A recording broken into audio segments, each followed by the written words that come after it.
নমস্কার বন্ধুরা, রিনা বেঙ্গলি কিচেনে আপনাদের সবাইকে জানাই স্বাগত। অনেক অনেক ভালোবাসা বন্ধুরা। আজ আমি আপনাদেরকে বানিয়ে দেখাবো কাকচি মাছের আলু দিয়ে চচ্চড়ি। আর কতটা সহজে এই কাকচি মাছের আলু দিয়ে চচ্চড়ি তৈরি করা যায় সেটাই আজকে আপনাদের দেখাবো। আপনারা পুরো ভিডিওটা দেখবেন। ভিডিওটা দেখে যদি আপনাদের ভালো লাগে বন্ধুরা, ভিডিওর শুরুতে একটা লাইক করে দেবেন। আমি প্রথমেই মাছের মধ্যে লবণ হলুদ দিয়ে মেখে নেবো। দিয়ে দিচ্ছি পরিমাণ মতো হলুদ, এবার দিয়ে দিচ্ছি পরিমাণ মতো লবণ। এবার আমি হাত দিয়ে লবণ হলুদ মাছের গায়ে লাগিয়ে নেব।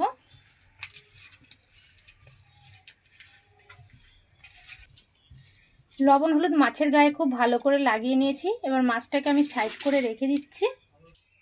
কাকচি মাছের চচ্চড়ি করতে বন্ধুরা আমার লাগবে আলু। আমি এখানে একদম লম্বা লম্বা করে সরু সরু করে কেটে নিয়েছি আলু।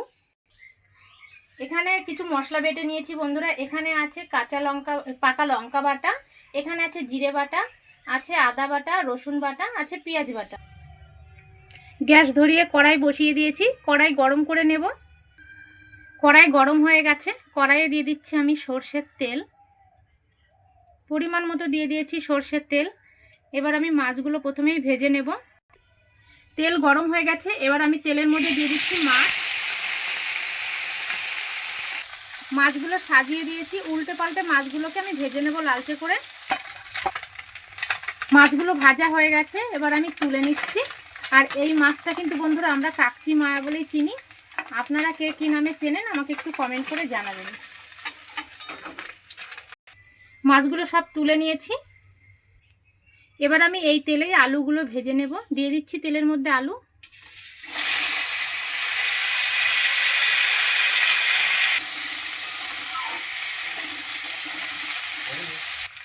আলুর মধ্যে সামান্য পরিমাণে দিয়ে দিচ্ছি লবণ, আর দিয়ে দিচ্ছি সামান্য পরিমাণে হলুদ গুঁড়ো।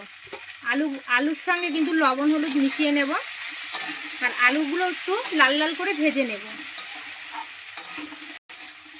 আলুগুলো লাল লাল করে ভাজার কারণে কিন্তু এই রেসিপিটা খেতেও খুব সুন্দর হবে। আলুগুলো একদম লালচে করে ভেজে নিয়েছি। এবার আমি আলুগুলো তুলে নিচ্ছি।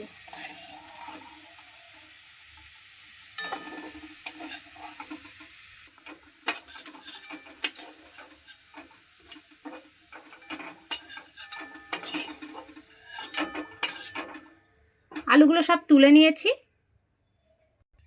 এবার ফোড়নে দিয়ে দিচ্ছি একটা শুকনো লঙ্কা, আর দিয়ে দিচ্ছি গোটা জিরে। ফোড়নটা ভেজে নেব। ফোড়নটা ভাজা হয়ে গেছে। এবার আমি একটা দিয়ে দিচ্ছি বড় সাইজের টমেটো কুচি। টমেটো দেওয়ার পরে আমি 1 মিনিট মতো ভেজে নিয়েছি। টমেটো কিন্তু নরম হয়ে এসছে। এবার আমি আগে থাকতে বেটে রাখা মশলাগুলো এবার দিয়ে দিচ্ছি। এর মধ্যে সমস্ত রকমের মশলা বাটা আছে, জিরে, আদা, আছে রসুন, পেঁয়াজ আর শুকনো লঙ্কা বাটা একসঙ্গে দিয়ে দিচ্ছি। এবার খুব ভালো করে মশলা আমি কষিয়ে নেব।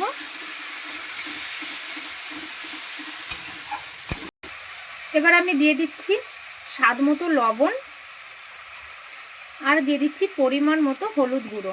মশলার সঙ্গে মিশিয়ে নেব হলুদ আর লবণ। মশলা আমি 2 মিনিট মতো কষিয়ে নিয়েছি। আর মশলার চারি সাইড দিয়ে কিন্তু তেল ছাড়তে শুরু করে দিয়েছে। এতেই বোঝা যাবে মশলা খুব ভালোভাবে কষানো হয়ে গেছে। এবার আমি মশলার মধ্যে দিয়ে দিচ্ছি আগে থাকতে ভেজে রাখা আলু। সমস্ত আলু দিয়ে দিয়েছি মশলার মধ্যে। এবার মশলার সঙ্গে মিশিয়ে নেব। আর আলুটাও কিছুক্ষণ কষিয়ে নেব মশলার সঙ্গে। আলু দেওয়ার পরে আমি আরও 1 মিনিট মতো মশলার সঙ্গে কষিয়ে নিয়েছি। খুব ভালোভাবে কিন্তু মশলা কষানো হয়ে গেছে। এবার আমি দিয়ে দিচ্ছি পরিমাণ মতো জল। পরিমাণ মতো দিয়ে দিয়েছি জল। এবার আমি খুব ভালো করে মিশিয়ে দিচ্ছি আলুর সঙ্গে ঝোলটা। এবার আমি 2 থেকে 3 মিনিট ঝোলটাকে ফুটিয়ে নেব। 2 মিনিট ঝোল ফুটানোর পরে তোমাদেরকে দেখাচ্ছি।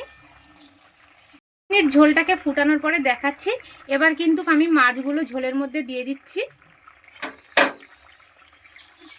ভেজে রাখা মাছ ঝোলের সঙ্গে মিশিয়ে নেব। দিয়ে কাকচি মাছের চচ্চড়ি হয়ে গেছে বন্ধুরা। এবার আমি একটা বাটির মধ্যে নামিয়ে নেব। সম্পূর্ণ রেসিপিটা কিন্তু আমি একটা বাটির মধ্যে নামিয়ে নিয়েছি বন্ধুরা। আজকের কাকচি মাছের রেসিপিটা যদি আপনাদের ভালো লেগে থাকে ভিডিওতে লাইক করবেন, কমেন্ট করে জানাবেন আজকের রেসিপিটা আপনাদের কেমন লাগলো। ভিডিওটা সবার কাছে শেয়ার করে দেবেন। রিনা কিচেনের নিত্য নতুন রেসিপি পেতে চ্যানেলটিকে সাবস্ক্রাইব করে আমার পাশে থাকবেন। আমি ভিডিওটা এখানেই শেষ করছি। আবারও দেখা হবে নতুন একটা ভিডিওর সঙ্গে। ভালো থাকবেন, সুস্থ থাকবেন।